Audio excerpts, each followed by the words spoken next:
Hello everyone, प्रेरक classes एक बार आपका फिर स्वागत करता है आर कंट्री इंडिया सीरीज के पार्ट 10 में। पार्ट 1 टू पार्ट 9 की लिंक नीचे डिस्क्रिप्शन बॉक्स में अवेलेबल है। आप लिंक पर जाके सभी वीडियोस को देख सकते हैं। रेगुलर अपडेट्स और करंट अफेयर्स से जुड़े रहने के लिए हमें इंस्टाग्राम और फेसबुक पर फॉलो करना ना भूलें, जिसकी लिंक नीचे डिस्क्रिप्शन बॉक्स में दी गई है। तो आइए शुरू करते हैं पार्ट 10 तेलंगाना के साथ। यहाँ की कैपिटल है हैदराबाद। गवर्नर है डॉक्टर श्रीमती तमिलसई सौंदरराजन। सीएम है श्री के चंद्रशेखर राव। इस राज्य का गठन हुआ 2 जून 2014 को। 2 जून को तेलंगाना डे भी सेलिब्रेट किया जाता है। यहाँ की ऑफिशियल लैंग्वेज है तेलुगु। एडिशनल ऑफिशियल लैंग्वेज है उर्दू। 2 जून 2014 को आंध्र प्रदेश के उत्तर पश्चिमी भाग को अलग कर दिया गया और हैदराबाद के साथ इसकी राजधानी के रूप में 29वां राज्य तेलंगाना बनाया गया। अब बात करते हैं हम पोस्ट इंडिपेंडेंस हिस्ट्री की।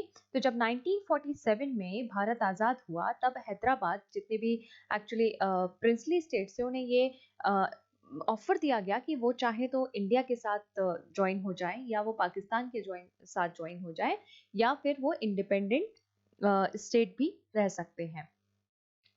तो जो हैदराबाद था वो 13 महीने तक इंडिपेंडेंट प्रिंसली स्टेट बना, क्योंकि उसके बाद 17 सितंबर 1948 को इंडियन गवर्नमेंट ने एक मिलिट्री ऑपरेशन कंडक्ट किया, ऑपरेशन पोलो, और उसके तहत हैदराबाद स्टेट को इंडियन यूनियन में मर्ज किया गया। तेलंगाना के जो किसान थे, उन्होंने इस क्षेत्र को आजाद कराने के लिए सशस्त्र संघर्ष किया था। ऑपरेशन पोलो क्या है? ऑपरेशन पोलो जब 1947 में भारत आजाद हुआ, तब निजाम जो थे हैदराबाद के, उन्होंने एक इंडिपेंडेंट प्रिंसली स्टेट रहने का डिसाइड किया। तो गवर्नमेंट ऑफ इंडिया ने 17 सितंबर 1948 में एक मिलिट्री ऑपरेशन कंडक्ट किया, जिसका नाम दिया ऑपरेशन पोलो, और इसके तहत हैदराबाद स्टेट को इंडियन यूनियन के साथ मर्ज कराया गया।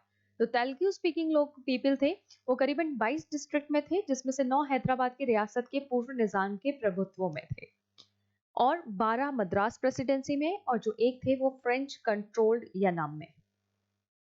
तेलंगाना का गठन कैसे हुआ? तो ये शुरुआत हुई 1950s में, जब हैदराबाद में ही जो तेलंगाना रीजन के लोग थे, उन्होंने एक सेपरेट स्टेट की डिमांड शुरू कर दी थी। 1955 में स्टेट रीऑर्गेनाइजेशन कमेटी ने हैदराबाद को अलग राज्य के रूप में बनाए रखने की सिफारिश की, हालांकि इस रिकमेंडेशन को नहीं लिया गया था। तेलंगाना के लोगों ने प्रोटेस्ट किया कि ये क्षेत्र आंध्रा के कोस्टल रीजन की तुलना में अधिक पिछड़ा हुआ है, और ये भी आरोप लगाया कि बजट एलोकेशन, एम्प्लॉयमेंट अपॉर्चुनिटीज और पानी के डिस्ट्रीब्यूशन में इनजस्टिस हुआ है। 1 नवंबर 1956 को तेलंगाना आंध्र प्रदेश के साथ मर्ज हो गया, और जितने भी तेलुगु स्पीकिंग लोग थे उन्हें एक राज्य बना दिया गया। उसके बाद भी इस रीजन में जो तेलंगाना के लिए आंदोलन थे वो चलते रहे। जय तेलंगाना, जय आंध्रा मूवमेंट्स कंटिन्यू रहे। बहुत सारे हिंसक आंदोलन हुए, जिसमें से 1969 और 1972 में बहुत बड़े हिंसक आंदोलन हुए, जिसमें पुलिस फायरिंग में काफी ज्यादा लोग मारे गए थे। फिर 1969 एजिटेशन के बाद में इंदिरा गांधी, प्राइम मिनिस्टर इंदिरा, जो समय प्राइम मिनिस्टर थी इंदिरा गांधी, उन्होंने पिछड़े वर्गों की, पिछड़े क्षेत्रों के तेजी से विकास और रोजगार के लिए स्थानीय उम्मीदवारों को प्रेफरेंस देने के लिए 6 पॉइंट फॉर्मूला दिया। 1997 में बीजेपी ने अलग राज्य के गठन का समर्थन किया। 2001 में के चंद्रशेखर राव ने आंदोलन को पुनर्जीवित करने के लिए तेलंगाना राष्ट्र समिति का गठन किया। आंध्र प्रदेश में इलेक्शंस हुए, लोगों ने टीआरएस को वोट दिया और आंदोलन के एक सार्वजनिक प्रोत्साहन दिया। 2009 में इस आंदोलन को बहुत बढ़ावा मिला, जब के चंद्रशेखर राव ने हंगर स्ट्राइक पर चले गए एक सेपरेट तेलंगाना की मांग के लिए। और इस हंगर स्ट्राइक ने लोगों को पोट्टी श्रीरामुलु की याद दिला दी, जिन्होंने आंध्रा के लिए, सेपरेट आंध्रा के लिए हंगर स्ट्राइक की थी और एक आमरण अनशन किया था। वो हंगर स्ट्राइक के दौरान ही उन्होंने अपने प्राण त्याग दिए थे। आंदोलन के लिए कई युवाओं ने आत्महत्या भी की थी। 2010 में श्री कृष्णा कमेटी को अपॉइंट किया गया और कहा गया कि इस इशू के लिए एक परमानेंट सॉल्यूशन को लाया जाए। कमेटी ने अपनी रिपोर्ट में कहा कि आंध्र प्रदेश स्टेट के तीनों क्षेत्रों में समान विकास लाने के प्रयास किए जाने चाहिए, और इसमें यूनाइटेड आंध्र प्रदेश की सिफारिश की। हालांकि दबाव के कारण यूनियन कैबिनेट ने राज्य के विभाजन के लिए एक विधेयक को मंजूरी दे दी। आंध्र प्रदेश रीऑर्गेनाइजेशन बिल 2014 में पास हुआ, और हैदराबाद को दोनों आंध्र प्रदेश और तेलंगाना का कॉमन कैपिटल बनाया गया, और साथ में ये भी डिसाइड किया गया कि जो हैदराबाद है, दोनों की कॉमन कैपिटल ज्यादा से ज्यादा 10 सालों तक रहेगी। 10 साल के बाद जो है ये हैदराबाद तेलंगाना की ही कैपिटल रहेगी, आंध्र प्रदेश को एक नई कैपिटल मिल जाएगी। प्रेजेंटली आंध्र प्रदेश की जो कैपिटल है वो है अमरावती। और नए राज्य तेलंगाना का गठन हुआ 2 जून 2014 को। अब इसकी एक समरी देख लेते हैं। 2 जून 2014 को आंध्र प्रदेश के उत्तर पश्चिमी भाग को अलग कर दिया गया और हैदराबाद के साथ इसकी राजधानी के रूप में 29वां राज्य तेलंगाना बनाया गया। Andhra Pradesh act, Andhra state act 1953 ने मद्रास राज्य से तेलुगु भाषी क्षेत्रों को हटाकर भारत के पहले भाषाई राज्य का गठन किया, जिसे आंध्र प्रदेश के रूप में जाना जाता है। स्टेट रीऑर्गेनाइजेशन एक्ट 1956 ने हैदराबाद राज्य के तेलुगु भाषी क्षेत्र को आंध्र राज्य के साथ मर्ज कर दिया और एक enlarge Andhra Pradesh state create किया। फिर आंध्र प्रदेश रीऑर्गेनाइजेशन एक्ट 2014 ने आंध्र प्रदेश को 2 अलग राज्यों में विभाजित कर दिया। एक का नाम हुआ आंध्र प्रदेश और दूसरा तेलंगाना। इसके बाद हम बात करते हैं इसके ज्योग्राफी की। तेलंगाना डेक्कन प्लेट्यू पर सिचुएटेड है, इंडियन पेनिनसुला के पूर्वी तट के मध्य भाग में। यहाँ पे बेसिकली इस रीजन में 2 मेजर रिवर्स हैं, जिसमें से गोदावरी रिवर का करीबन 79% हिस्सा और कृष्णा रिवर का करीबन 69% हिस्सा इस रीजन में है। Most of the land arid है। तेलंगाना सेमी एरिड एरिया है और यहाँ का जो क्लाइमेट है वो प्रीडोमिनेंटली हॉट एंड ड्राई रहता है। इस स्टेट का जो मैक्सिमम हिस्सा है वो central Deccan plateau dry deciduous forest ecoregion से कवर्ड है, इंक्लूडिंग हैदराबाद। जितने भी ओरिजिनल फॉरेस्ट कवर है उसमें से करीबन 80% एग्रीकल्चर, टिम्बर हार्वेस्टिंग और कैटल ग्रेजिंग के लिए क्लीन कर दिया गया है। जो मैक्सिमम आपको जो भी लार्ज फॉरेस्ट मिलेंगे वो Nagarjuna Sagar, Srisailam, tiger rivers और उसके आसपास मिलेंगे। तेलंगाना भारत की टॉप आईटी एक्सपोर्टिंग स्टेट्स में से एक है। यहाँ पर 68 स्पेशल इकोनॉमिक जोन्स हैं। गोलकोंडा फोर्ट ये हैदराबाद में है। गोलकोंडा फोर्ट जो है वो एक गढ़ है जिसे कुतुब शाही डायनेस्टी ने गोलकोंडा सल्तनत के कैपिटल के तौर पे बनवाया था। यह हैदराबाद तेलंगाना में स्थित है। हीरो की खदानों के आसपास होने के कारण स्पेशली कोलूर माइंस, गोलकोंडा बड़ी हीरो के व्यापार केंद्र के रूप में फला फूला, जिन्हें गोलकोंडा डायमंड्स कहा जाता है। गोलकोंडा फोर्ट में एक तिजोरी हुआ करती थी जहां फेमस कोहिनूर और होप डायमंड्स भी अन्य हीरो के साथ जमा किए जाते थे। गोलकोंडा दक्षिण पूर्व में कोलूर, गुंटूर डिस्ट्रिक्ट, परितला और कृष्णा डिस्ट्रिक्ट के अतकूर के पास कोलूर माइंस में पाए गए हीरो के लिए प्रसिद्ध है और काकतीय शासनकाल के दौरान शहर में इन डायमंड्स की कटिंग भी होती थी। ये अपने कौशलपूर्ण वाटर सप्लाई सिस्टम के लिए जाना जाता था और यहाँ पे फेमस फतेह राबिन गन भी सिचुएटेड है। नेक्स्ट हम देखते हैं रामप्पा टेम्पल। ये एक यूनेस्को वर्ल्ड हेरिटेज साइट है और ये जो आप पिक्चर देख रहे हैं वो रामप्पा टेम्पल का है। इसका ऑफिशियल नेम है काकतिया रुद्रेश्वरा रामप्पा टेम्पल। रुद्रेश्वरा टेम्पल का निर्माण 1213 एडी में काकतिया साम्राज्य के शासनकाल के दौरान गणपति देव के एक सेनापति रचिरला रुद्रा द्वारा किया गया था। इस मंदिर को रुद्रेश्वरा टेम्पल के नाम से भी जाना जाता है। इस मंदिर का नाम रामप्पा यहाँ 40 साल तक काम करने वाले मूर्तिकार के नाम पर पड़ा था और ये टेम्पल रामलिंगेश्वरा स्वामी को डेडिकेटेड है। ये एक यूनेस्को वर्ल्ड हेरिटेज साइट है। मार्को पोलो ने जब काकतिया एम्पायर के दौरान यहाँ विजिट किया था तो ऐसा कहा जाता है कि उन्होंने इस मंदिर का जो वर्णन किया था वो किया था the brightest star in the Galaxy of temples, means कि मंदिरों की आकाश गंगा का सबसे चमकीले तारा, इस रूप में इसका वर्णन किया था। ये मंदिर 6 फीट ऊंचे स्टार शेप प्लेटफॉर्म पे खड़ा है जिसमें दीवारों, स्तंभों और छतों को जटिल नक्काशी से सजाया गया है जो काकतीय मूर्तिकारों के अद्वितीय कौशल के लिए प्रमाणित करते हैं। इसके बाद हम देखते हैं चार मीनार। चार मीनार जो है हैदराबाद की शान है। चार मीनार एक सेरेमोनियल गेटवे है जो 1591 ईस्वी में एक न्यू मिलेनियल सिटी हैदराबाद की नींव का जश्न मनाने के लिए बनाया गया था। और चार मीनार के कंस्ट्रक्शन की जो डेट है वो सेकेंड इस्लामिक मिलेनियल की शुरुआत का प्रतीक है कि एक ऐसी घटना है जिसे इस्लामी दुनिया के व्यापक रूप से मनाया गया था और इसलिए हैदराबाद को जानबूझकर मिलेनियल सिटी के रूप में स्थापित किया गया था। ये ऐसा पहला मॉन्यूमेंट है वर्ल्ड का जिसे लाइम मोर्टार और ग्रेनाइट का यूज करके बनाया गया था और इसके कंस्ट्रक्शन के बाद ही जो दूसरे आर्किटेक्ट्स थे उन्होंने लाइम मोटर की स्ट्रेंथ को जाना कि लाइम मोटर का भी यूज करके बड़े स्ट्रक्चर्स को बनाया जा सकता है। ये एक मॉन्यूमेंट है, ये एक मॉस के रूप में भी पहले इसका यूज किया जाता था।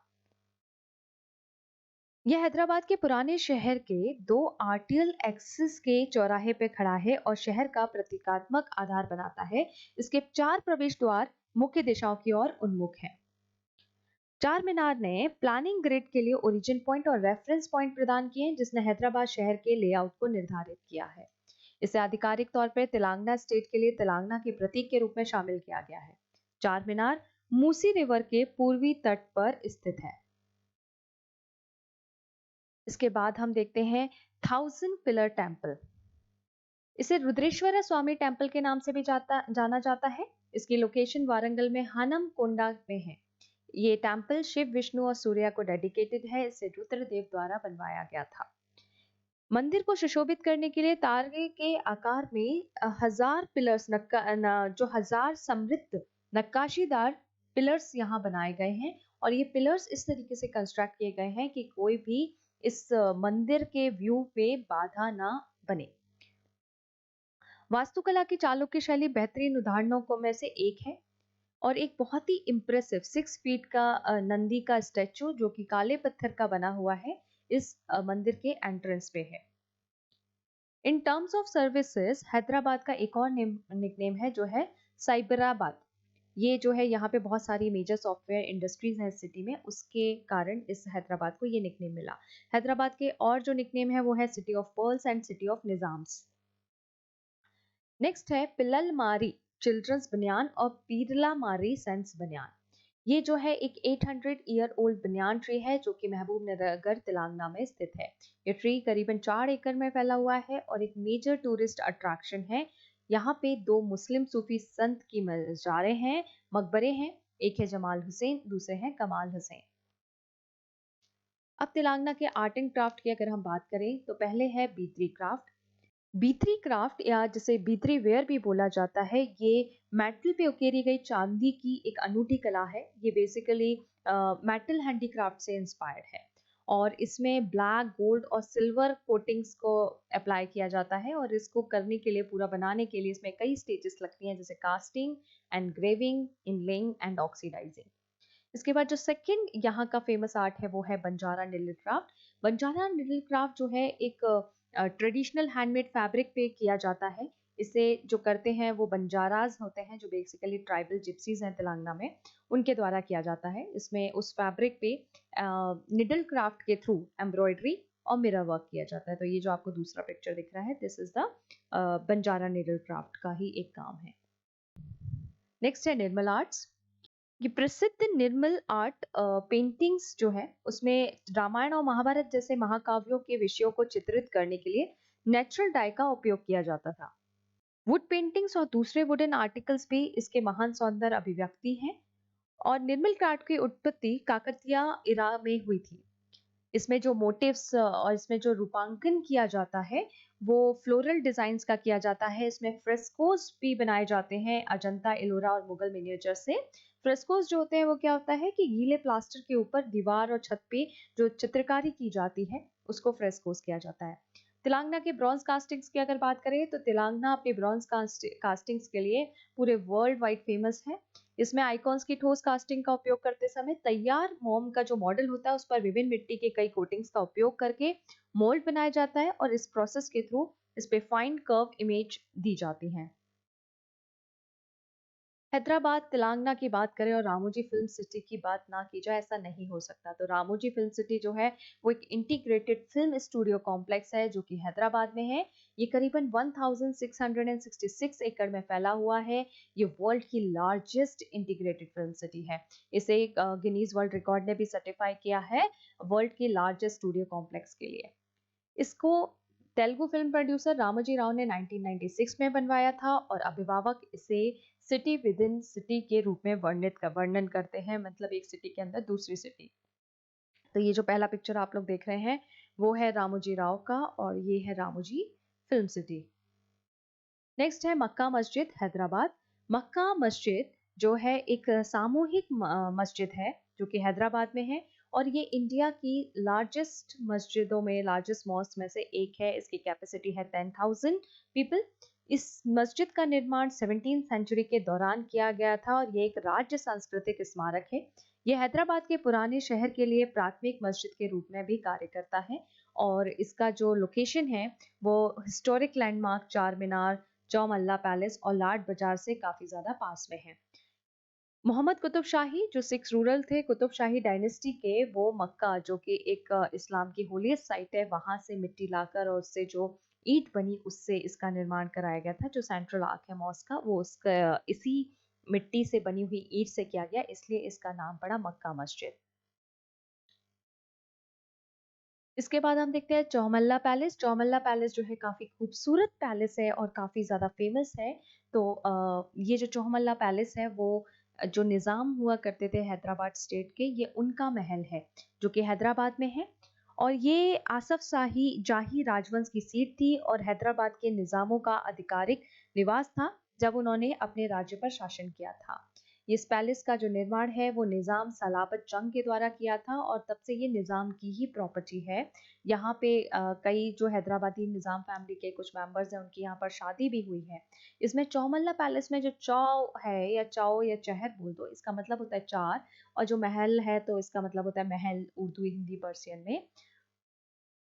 इस महल में निज़ामों के प्रवेश और गवर्नर जनरल के स्वागत सहित सभी औपचारिक समारोह आयोजित किए जाते हैं। 15 मार्च किए जाते थे। 15 मार्च 2010 को UNESCO Asia Pacific merit award इस चौमल्ला पैलेस को दिया गया था इसके कल्चरल हेरिटेज कंजर्वेशन के लिए। फॉर्मर वाइफ और GPA holder of prince Mukarram Jah Bahadur जो है प्रिंसेस इसरा, उनको यूनेस्को रिप्रेजेंटेटिव ताकाहिको माकिनो ने प्लेक और सर्टिफिकेट दिया था। Thank you so much. इसी के साथ हमारा ये वीडियो एंड होता है। Have a nice day. Don't forget to subscribe, like, comment and share.